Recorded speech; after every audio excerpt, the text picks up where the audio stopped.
kita masih terhubung dengan anggota Dewan Pembina Perludem Titi Anggraini. Mbak Titi, kita lanjutkan perbincangan yang sempat terpotong tadi.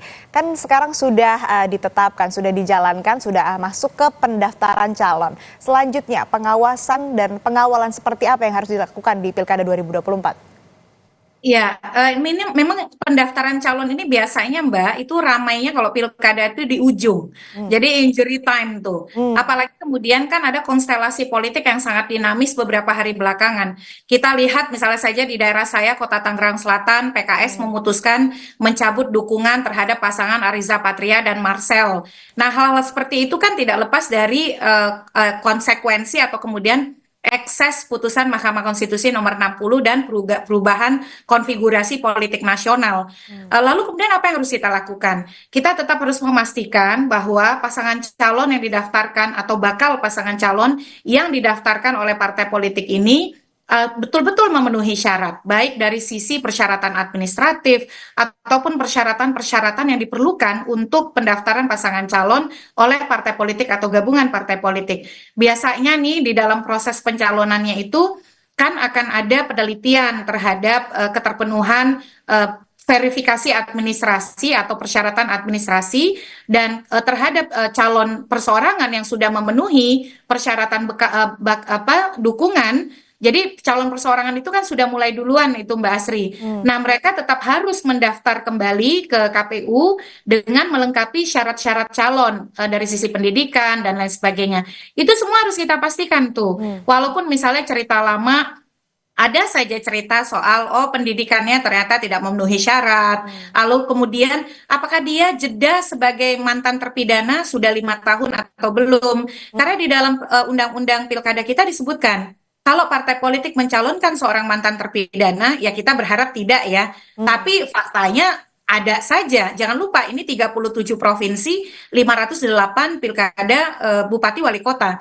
Nah, ini yang juga kita harus kawal. Pastikan bahwa kalaupun ada mantan terpidana itu betul-betul masa jeda sudah 5 tahun, dia mengumumkan secara terbuka dan transparan bahwa dia adalah mantan terpidana dan dia bukan pelaku tindak pidana residivis. Selain itu juga yang harus kita pastikan dari para calon ini, misalnya keterpenuhan bahwa dia sudah mendapatkan surat keterangan dari pengadilan tidak pilot dan lain sebagainya. Jadi itu yang memang kita juga harus kawal dari pasangan calon.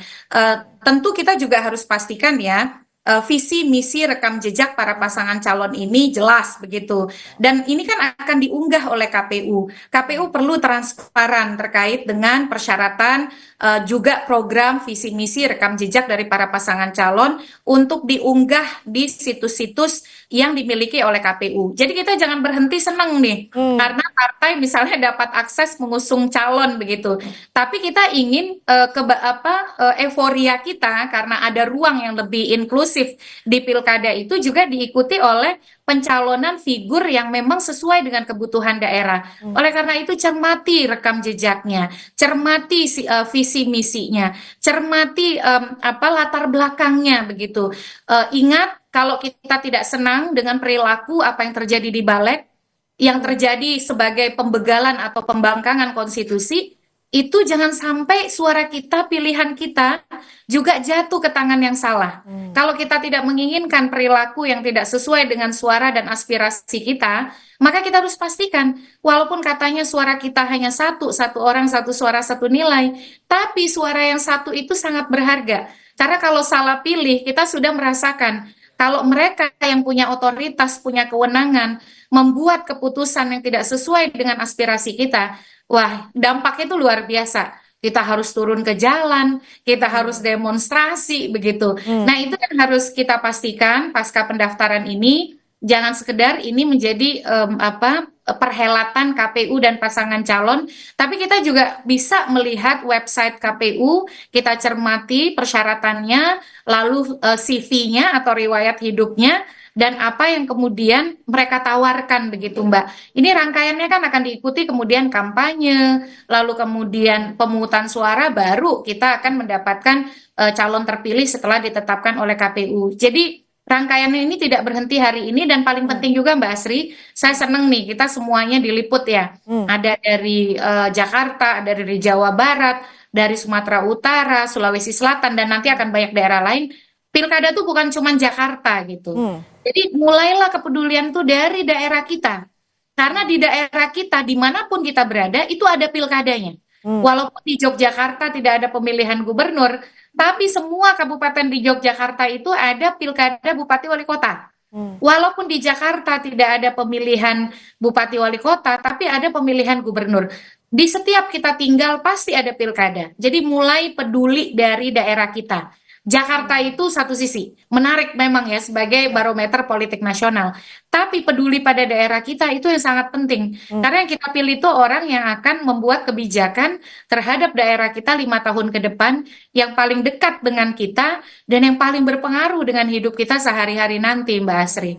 Ya, artinya peran pengawasan masyarakat menjadi sangat penting untuk kemudian mengawasi bagaimana para pendaftar ataupun juga calon-calon kepala daerah yang sudah mendaftar ke KPUD masing-masing daerahnya ini dipastikan mulai dari administrasinya, visi misi sampai dengan rekam jejaknya ini dipastikan harus betul-betul yang terbaik begitu ya. Jangan sampai salah pilih karena pilkada ini nantinya juga akan menghasilkan pemimpin di daerah yang akan membuat regulasi-regulasi ke depannya begitu ya untuk selama 5 tahun ke depan. Nah, itu tadi kalau misalkan pengawasan sampai dengan penetapan pasangan calon yang akan berkontestasi nanti ditetapkan kalau saya tidak salah tanggal 22 September begitu ya. Siapa saja yang nantinya akan berlaga. Nah, setelah itu kan nantinya akan ada kampanye, Mbak Titi. Nah, pengawasan seperti apa sih di kampanye pilkada yang harus dilakukan?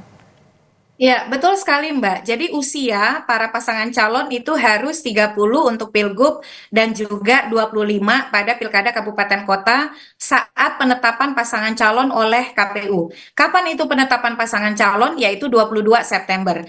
Jadi kita akan mendapatkan pasangan calon definitif di Pilkada Serentak 2024 itu pada tanggal 22 September 2024. Nah, masa kampanye itu akan dimulai 3 hari setelahnya begitu. Jadi masa kampanye akan dimulai pada tanggal 27 September 2024. Nah, dalam konteks ini Mbak Asri, ada beberapa misalnya dinamika dan perkembangan. Ada putusan Mahkamah Konstitusi nomor 69 garis miring PUU strip 22 Romawi garis miring 2024. Karena hiruk pikuk putusan 60 dan 70, putusan 69 ini kurang diketahui.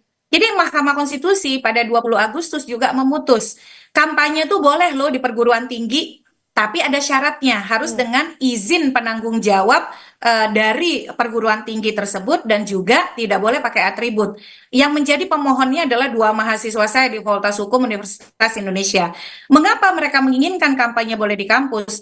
Karena mereka ingin kepala daerah, wakil kepala daerah itu bisa diuji kapasitas kompetensinya dan bukan sekedar misalnya aktor politik hanya karena dia punya uang, lalu punya popularitas, punya akses pada kekuasaan, dia kemudian bisa mendapat tiket maju di pilkada. Ini kan gagasan-gagasan artinya orang muda kita, mahasiswa kita juga peduli pada pilkada. Mereka ingin orang-orang yang maju di pilkada itu diuji secara patut, diuji secara layak, secara benar. Datang ke kampus, berdiskusi, bedah persoalan daerah, cari solusi bersama-sama, bersama para ilmuwan, para pendidik, para mahasiswa. Jadi itu juga yang kita harus tuntut. Jangan sekedar misalnya kampanye kita jadi peserta, boleh hiburan. Tapi itu adalah komplementari dari politik gagasan. Itu yang pertama.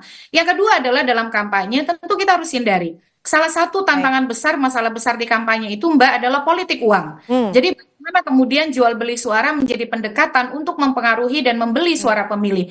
Mudah-mudahan peristiwa yang terjadi beberapa hari belakangan mengajarkan kita bahwa suara kita, orang yang kita pilih, aspirasi kita tidak boleh dibajak oleh uang. Karena itulah yang akan kita hadapi. Kalau uang kemudian membeli suara kita.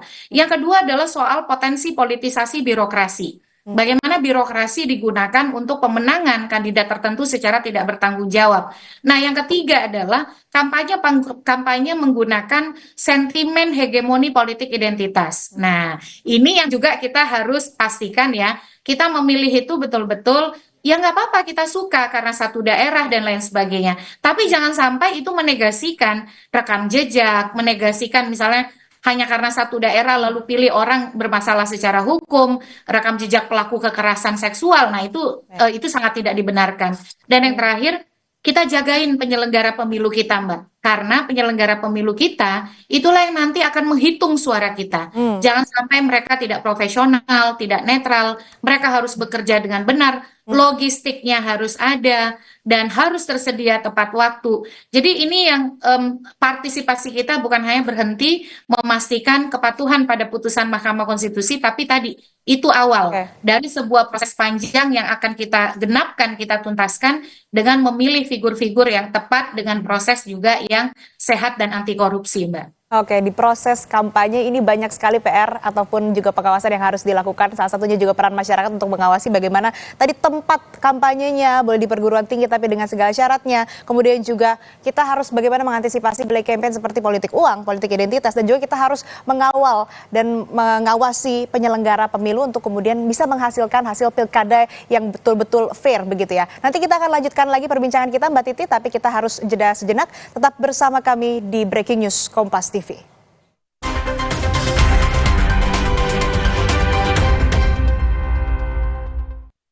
Hey guys.